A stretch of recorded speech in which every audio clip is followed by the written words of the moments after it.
You want to make an avoidant crave you? Stop explaining yourself. That's the first silent move that bends the avoidant psychology in your direction. And most people never get this because they're too busy doing the opposite. They chase, they clarify, they overtext. They try to make sense of the chaos with logic, thinking if they just explain how they feel or why they reacted or what they want, then the avoidant will finally understand. But here's the truth that flips the whole script. Avoidant don't respond to clarity, they respond to contrast. When you stop explaining yourself, you create contrast, and that contrast produces silence. Not just the silence between words, but the silence that causes internal tension in them. That tension is where the craving begins. Because now they're no longer reacting to you, they're reacting to the absence of you, to the lack of explanation, to the lack of closure, to the mystery that suddenly replaces the emotional certainty they took for granted. Avoidants thrive when they feel they have space and emotional control. But what they don't realize is that space without feedback is not safety, it's a void. And voids make the human brain do one thing automatically: fill it.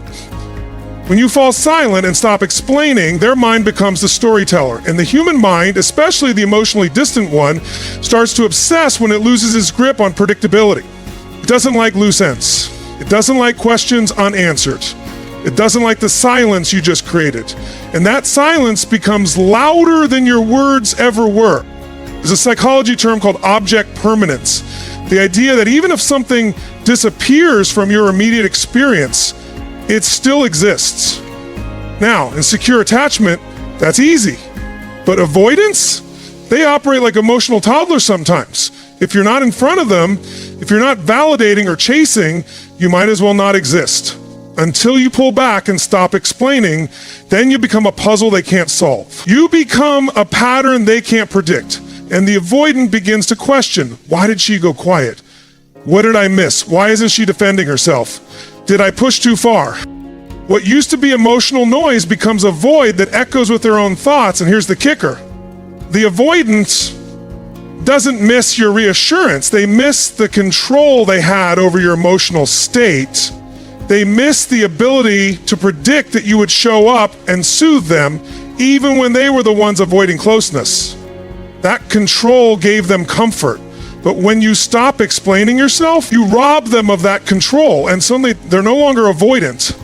They're curious, then confused, then compelled. And that's the craving starting to take root. Now listen, this isn't about manipulation. This is about reclaiming your power. Because constantly explaining yourself to someone who's emotionally unavailable isn't love, it's self-betrayal. It's training them that your voice exists only to make them feel comfortable, not to express truth. And when you stop, when you withdraw that energy and become quiet, not passive, not cold, but unavailable to explain, you force the dynamic to shift. You become the center of gravity without even speaking. There's something profoundly powerful about restraint. Not everything needs to be said.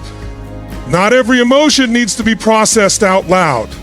When you hold your ground and allow your silence to speak, it shows emotional maturity. You are saying with your presence, I don't need to defend what I feel. I don't need to clarify what you won't take the time to understand. I don't need to shrink myself to soothe your fear of intimacy. In the space where you used to chase, a different energy enters, and that energy is dignity, the kind that makes avoidants turn their heads and think, wait, did I lose her? That question plants seeds. And when the avoidant starts watering those seeds with their own overthinking, wondering what you're thinking, wondering if you still care, wondering why you suddenly feel distant, you've already won. Not because you manipulated them, but because you stopped abandoning yourself to earn their crumbs. The silence you create isn't passive. It's not you walking away wounded. It's not emotional punishment. It's presence without performance, power without pleading. And the avoidant feels it in their bones, even if they never admit it out loud. Because that's the moment their mind starts associating your silence with meaning, your absence with impact, your mystery with value. So stop explaining, let the unanswered questions do the heavy lifting. Your silence will echo louder than your justifications ever could. Sometimes the most powerful thing you can say is nothing. You want to make an avoidant crave your presence? Then you have to master the art of disappearing strategically, not emotionally, physically, not with resentment, but with intention. Because the most magnetic thing you can do in a connection with an avoidant is to create the void they thought they wanted and let them sit in it. See, avoidants don't respond to pressure. They don't move closer when you reach out more. In fact, the more emotionally available you become, the more they withdraw. It's like trying to hug a shadow. It slips through you the moment you grasp it. So what do most people do? They panic. They over-communicate. They try harder. But what they don't realize is that their constant availability is killing the avoidant's internal tension. It gives the avoidant no reason to feel your absence because you're always there. Now here's the shift. When you pull back, not with drama, not with a warning, but in calm, collected, predictable absence, you introduce unpredictability into their psychological pattern. You stop feeding the loop. And that's when the avoidant starts to feel the discomfort of your silence. Not your anger, not your sadness, just your absence. And that absence, paradoxically, becomes presence in their mind. There's a psychological principle called intermittent reinforcement, the idea that rewards given unpredictably are more powerful than ones given consistently. Avoidants unknowingly play this game with people. They get close, they withdraw, they reach out again, they disappear. And people chase because their brain becomes addicted to the hope of connection. But what happens when you become the unpredictable one? When you stop being the emotionally consistent source they've unconsciously controlled, they feel the shift, and their mind starts trying to solve a puzzle they never expected to lose. When you disappear strategically, it doesn't feel like a goodbye, it feels like a cliffhanger. And let me tell you something, the human brain can't leave a cliffhanger alone. It replays it.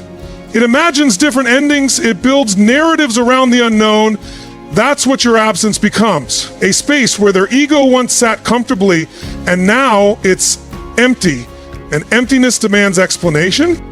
You're not ghosting them. You're not playing games. You're choosing to no longer be part of the emotional noise they tuned out. Your stillness becomes signal. Your distance becomes disruption. And in that disruption, the avoidance carefully curated reality begins to fray. People who are emotionally avoidant often live in a paradox. They want connection, but fear intimacy. They crave closeness, but equate it with loss of freedom.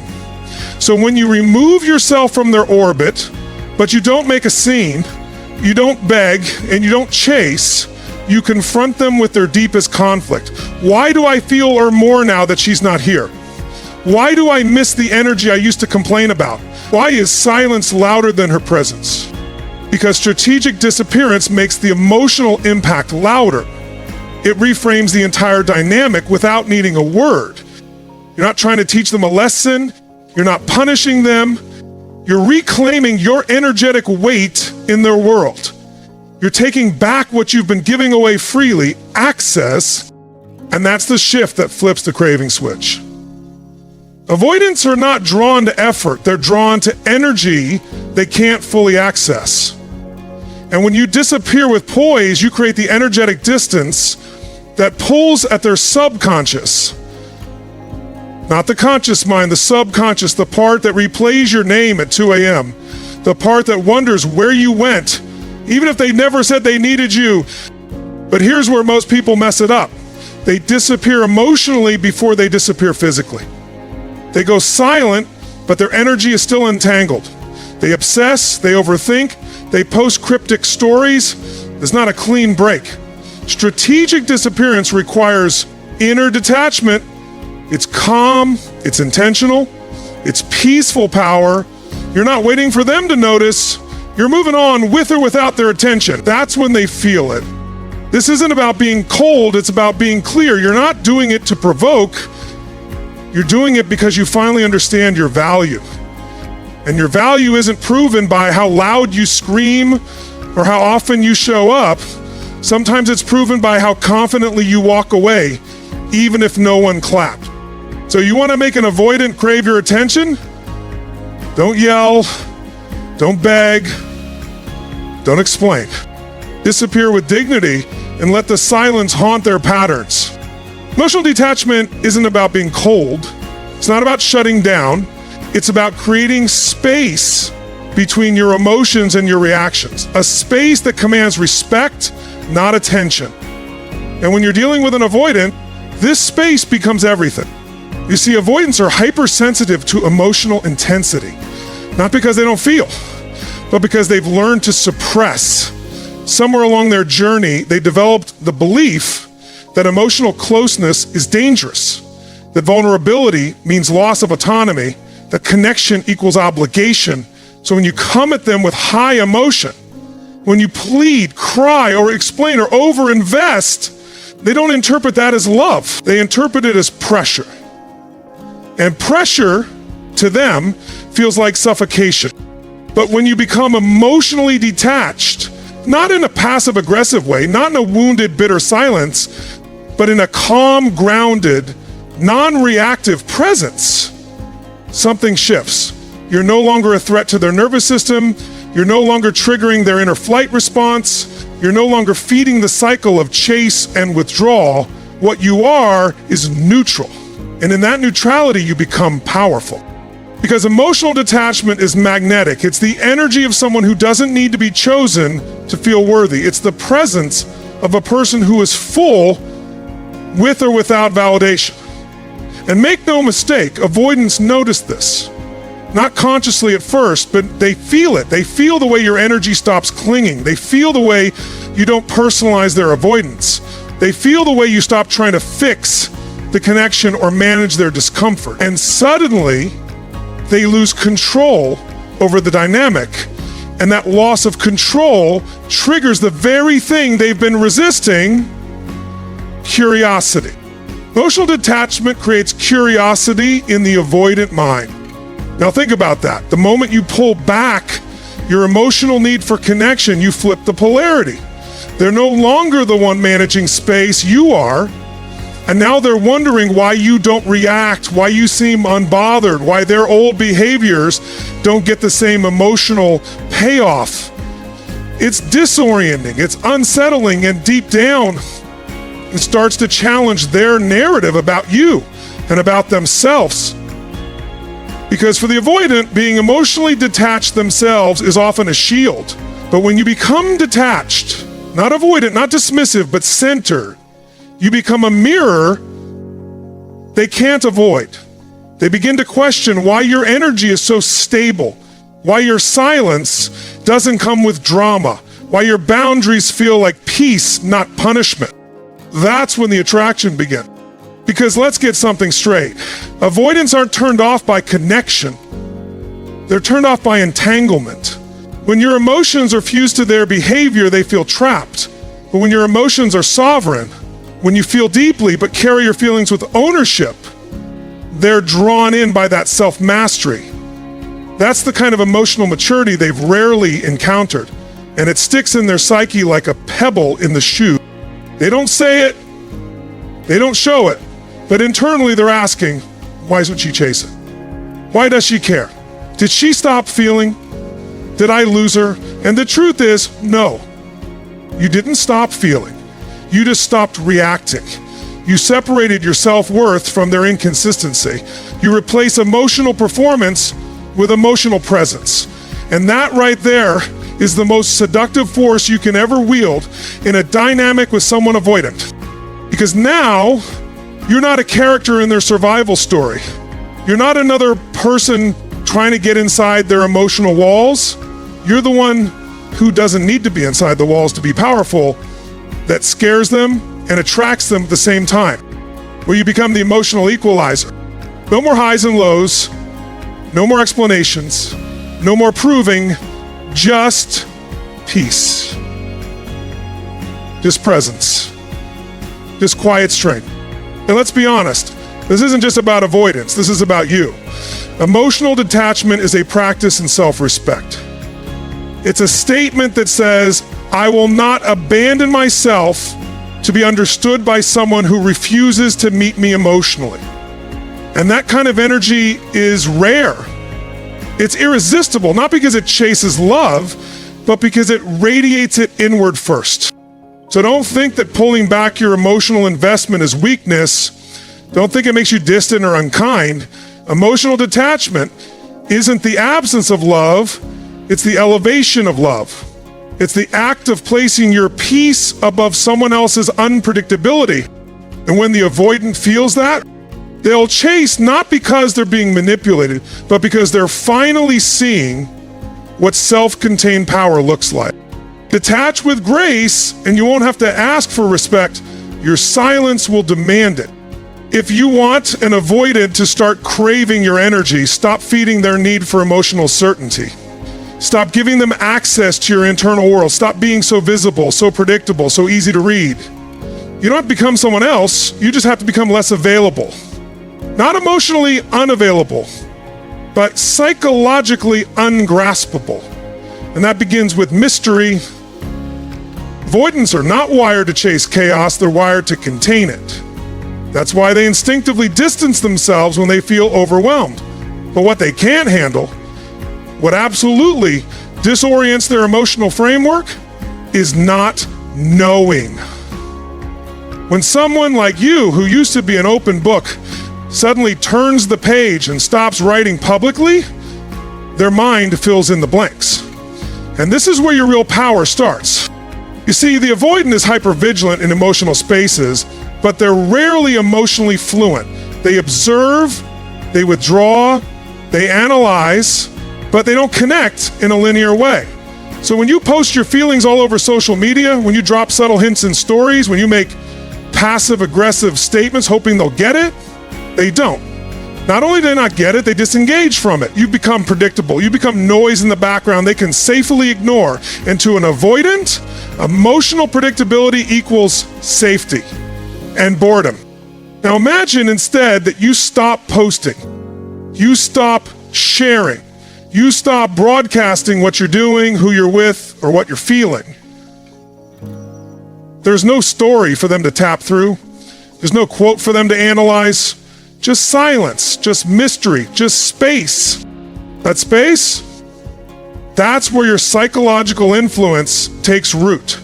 Because human beings, especially avoidants, don't know how to sit with mystery.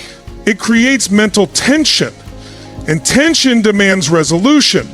So what do? They start filling in the blanks. Where did you go? Why aren't you online? Who are you with? Why does it feel like you don't care anymore? And here's the twist. They never ask those questions when you're chasing. They only start obsessing when your energy leaves the room. When you're no longer signaling your emotional state. Mystery is the contrast to their emotional control. It's the space that forces their subconscious to work overtime, and for someone who avoids their own emotions, suddenly being forced to imagine yours with no access to verify is a psychological earthquake. This is why mystery works. Not because it's a manipulation, not because you're playing games, but because it changes the dynamic. It places you back in the seat of power, not through aggression, but through omission. And this is a very important distinction. You're not trying to provoke curiosity by being flashy or cryptic. You're becoming quietly unavailable. You're no longer narrating your life in ways that give them certainty. And certainty is the one thing avoidants use to stay emotionally lazy. Mystery makes them work. It makes them think. It makes them feel. Because without access to your emotional blueprint, they're forced to deal with something they avoid at all costs: uncertainty. That's when their walls begin to crack. That's when their thoughts start to spiral. And that's when you, without doing anything but simply not explaining yourself, become a fixture in their mental space. There's something deeply philosophical here. The human mind does not crave answers nearly as much as it craves resolution. When something feels unresolved, we become obsessed with it. That's why cliffhangers in movies drive us insane. That's why unanswered messages feel more painful than rude replies. That's why your mystery, your deliberate silence, becomes more intoxicating than any romantic pursuit. Mystery gives you gravity, and avoidance, they can't help but orbit around gravity. They don't understand. But let me be clear. You don't do this to manipulate attention. You do it because you finally understand that your power does not lie in how seen you are, it lies in how felt you are. And people feel you more when they can't figure you out. When you become less available to the public eye, you become more alive in the private mind of those who once took you for granted. So if you're constantly showing up hoping they'll notice, stop. Stop being so available. Stop narrating your emotions. Stop giving away your internal world to someone who isn't even present in their own. Let mystery do the work for you. Let silence create the storm they didn't see coming. Because in the end, they won't crave you because of what you gave them. They'll crave you because you stopped giving and became unforgettable. If you really want to draw an avoidant in without saying a word, then stop trying to convince them of your worth and start embodying it. Live loud, speak soft, let your energy, not your voice, tell the story. This is where most people fail. They think connection happens through more words, more calls, more clarification. They believe if they can just say the right thing or express their feelings clearly enough, the avoidant will finally soften. But what they don't understand is that avoidants aren't listening to your words. They're watching your energy. They may seem detached, disinterested, aloof on the surface, but underneath, they are highly tuned in, not to what you say, but to what you broadcast without saying anything at all. When you start to live differently, when your actions shift, when your environment changes, when your priorities move inward, they feel it. They may not acknowledge it, they may not react, but internally, there's a jolt. Because energy doesn't need to announce itself, it lands. And when your energy says, I am whole with or without you, the avoidant feels the ground shift beneath them. You don't need to post about your glow up. You don't need to tell them how good you're doing. You don't need to rub anything in their face. That's noise. That's ego trying to be seen. But when you truly evolve, silently, powerfully, they feel it in their nervous system. Because now, instead of being the one they can count on to always be emotionally accessible, you become the one they can no longer read. You become unavailable to their passive control. Avoidants are used to having emotional leverage. They withdraw and people chase, they pull back and others reach forward. It's the dynamic they rely on to keep themselves safe.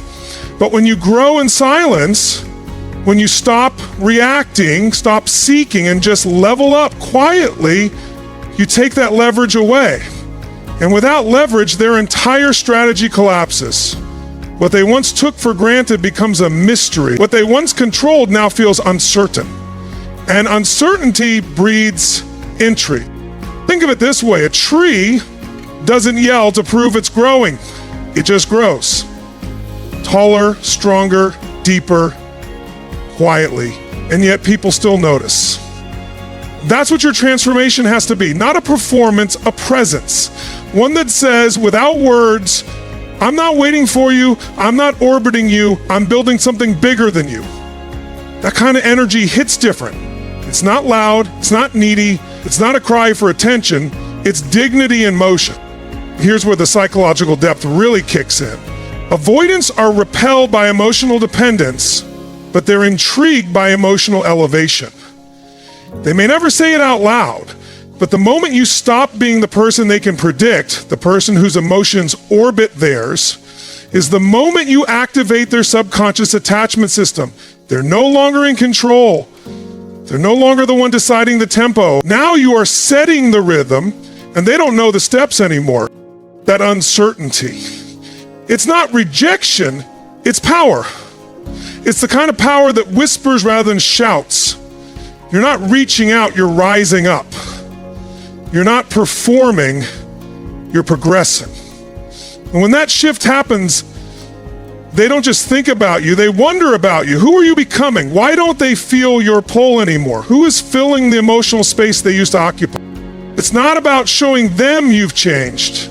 It's about changing and letting the ripple reach them in its own time. Because no one forgets the person who evolved without warning. No one forgets the one who grew in silence. Especially not the one who once believed they had you figured out. You see, power doesn't come from noise, it comes from movement. Quiet movement. Internal movement. That's what creates magnetism. That's what flips the dynamic. Not words, not declarations, just energy that's no longer centered on them. That's what avoidants respond to. They may not say it, they may not even understand it, but they feel it deeply, and it disorients them in a way that awakens their curiosity and their craving. So stop performing. Stop trying to prove. Let your life speak. Let your elevation announce itself in the way you walk, the way you think, the way you respond or don't respond. Let your new boundaries, your new habits, your new standard of self-respect become the loudest frequency in the room. No need for noise. Your presence is the message. You don't need to say a word when your transformation is screaming through your silence. One of the most powerful moves you can ever make in dealing with an avoidant is to stop explaining your boundaries and just start enforcing them. Without drama, without emotion, without warning. That kind of silence is not passive. It's not weak. It's not avoidance. It's power. Pure, unapologetic power. You have to understand something fundamental about avoidance. They don't listen to words, they monitor patterns. And when your boundary is just a sentence, they don't take it seriously. They see it as an emotional moment, a plea, a performance. But when your boundary becomes a consistent behavior shift, when you pull back, redirect, or disengage without explanation, it shocks their system. It creates psychological disruption because suddenly your energy is no longer negotiable. Avoidants are deeply attuned to control. They regulate connection by managing distance. But what happens when you start managing distance? When you're no longer available the moment they come and go. When you no longer reward inconsistency with reassurance. That's when their attachment system starts to glitch. Because now the game has changed and they're no longer holding the emotional steering wheel. It is something incredibly potent in the moment when you say nothing, but everything changes.